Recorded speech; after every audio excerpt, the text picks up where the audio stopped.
और कलयुग की कृपा कैसे बरसती है? बोले यदि कोई कलयुगी मार्ग पे निकल जावे, असत्य बोले, झूठ बोलता रहे, लोगों को ठगे, परमात्मा के कार्यों में विघ्न पैदा करे, उसके ऊपर बड़ी कृपा होती है। बोले जो जितना असत्य भाषी होता है उसके पास उतना ही धन आता रहता है। ये कलयुग की महत्वता है। बोले जो जितना धर्म का विरोध करता है उसे उतने ही संयोगी मिल जाते हैं। आज वर्तमान समय में आप लोग भी देख रहे हो कि जो लोग धर्म के विरोध में निकल पड़े हैं उनका संयोग करने वाले लोग अपनी जी जान लगाने के लिए तैयार हैं, लेकिन जो धर्म के मार्ग पर निकल रहे हैं उनका पक्ष लेने के लिए कोई तैयार नहीं। तो कलयुग पहले सब कुछ देता है। आप लोगों जब जो भगवान के भक्त होते हैं उनके हृदय में एक प्रश्न आता है। जो भक्त है उस व्यक्ति के, हर एक व्यक्ति के हृदय में यह प्रश्न उठता है कि हम इतना पाठ पूजा करते हैं, हमारा कुछ अच्छा नहीं होता, और फलाना व्यक्ति रोज मदिरा पान करता है, मांस भक्षण करता है, दुर्व्यभिचारों में फंसा हुआ है, उसके पास बहुत माल है, वो तो माला माल है, वो सदैव पाप करता है, उसके पास बहुत माल है, और हम दिन भर भगवान की भक्ति करते हैं, हमें ही रोग मिलते हैं, हमें ही निर्धनता मिलती है, हमें ही कष्ट मिलते हैं। लेकिन महाराज कलयुगी प्रभाव से जो बड़े हुए लोग होते हैं उनके यहां से जब धन जाता है तो सारी चीजों को एक साथ लेकर के चला जाता है। और भगवान की भक्ति में जो लीन लोग होते हैं अपने धर्म के मार्ग को नहीं छोड़ते, कोई कुछ भी कहता रहे, उन पर परमात्मा की कृपा होती है, और जो मन में इच्छा होती है वो सुलभता से पूर्ण होती है।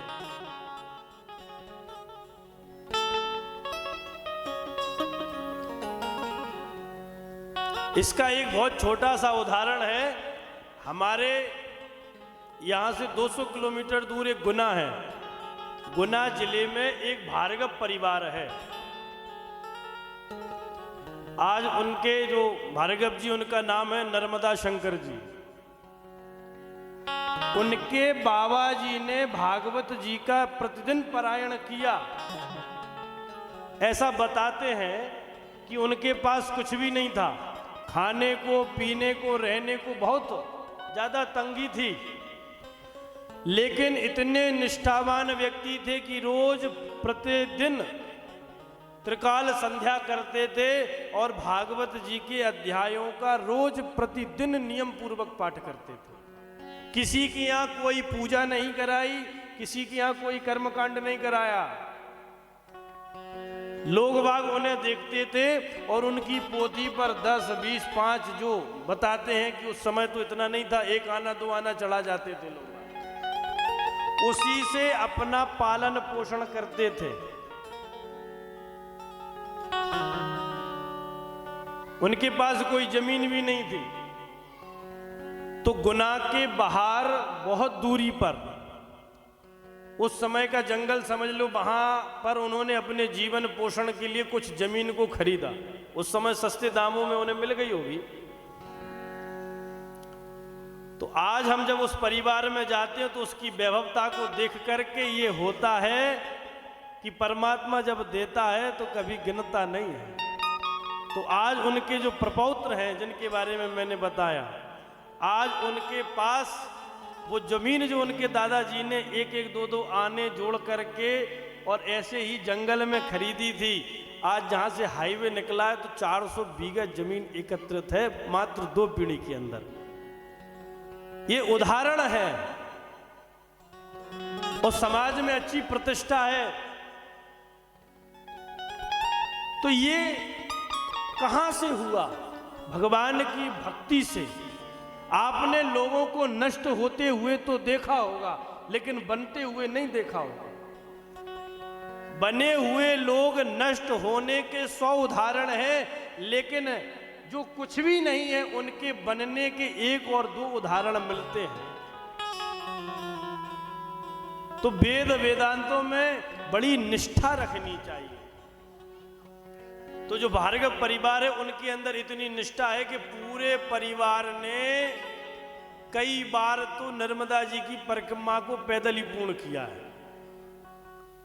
तो कुल मिलाकर के जब नारायण की कृपा बरसती है तो ऐसे बरसती है, और कलयुग की कृपा बरसती है तो ऐसे बरसती है कि धन वैभव सब कुछ था, लेकिन महाराज एक रोग घर में ऐसा आ गया कि उसी में मकान बिच गए, उसी में जमीन बिच गई, उसी में दुकान बिच गई और सब कुछ चला गया।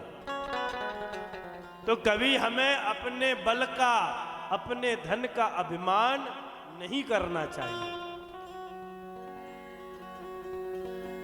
और न कभी हमें अपने धर्म आयोजनों का अभिमान करना चाहिए।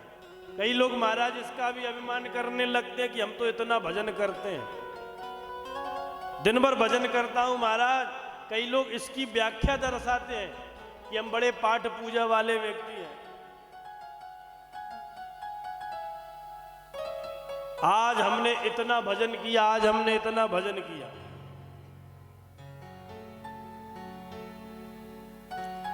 तो एक संत महात्मा ने कहा कि फेंक दी माला यह सोचकर, फेंक दी माला यह सोचकर कि उसका क्या हिसाब रखूं जो बेहिसाब देता है। तो जो परमात्मा हमें अनगिनत वस्तुएं प्रदान करता है, उस परमात्मा के नाम का हिसाब हमें नहीं रखना चाहिए। प्रत्येक श्वास पर उसके नाम को हम जपते रहे। तो ये कलयुग की कृपा और नारायण की कृपा का अंतर है। तो यदि जन्म जन्मांतरों तक अपने पीढ़ियों को सुखी देखना चाहते हो तो नारायण के नाम का स्मरण करो, धर्म में निष्ठा रखो, सत्य में निष्ठा रखो, और केवल अपने जीवन को सुखपूर्वक करके अंत में नष्ट करना चाहते हो तो तमाम प्रकार की असत्य बोलो, तमाम दुर्भिक्षों में पड़े रहो, तमाम व्यभिचार में लगे रहो, आनंद होता रहेगा, लेकिन अंत समय जब आएगा तब ऐसी दुर्गति होगी महाराज कि 4 लोग देखने आएंगे।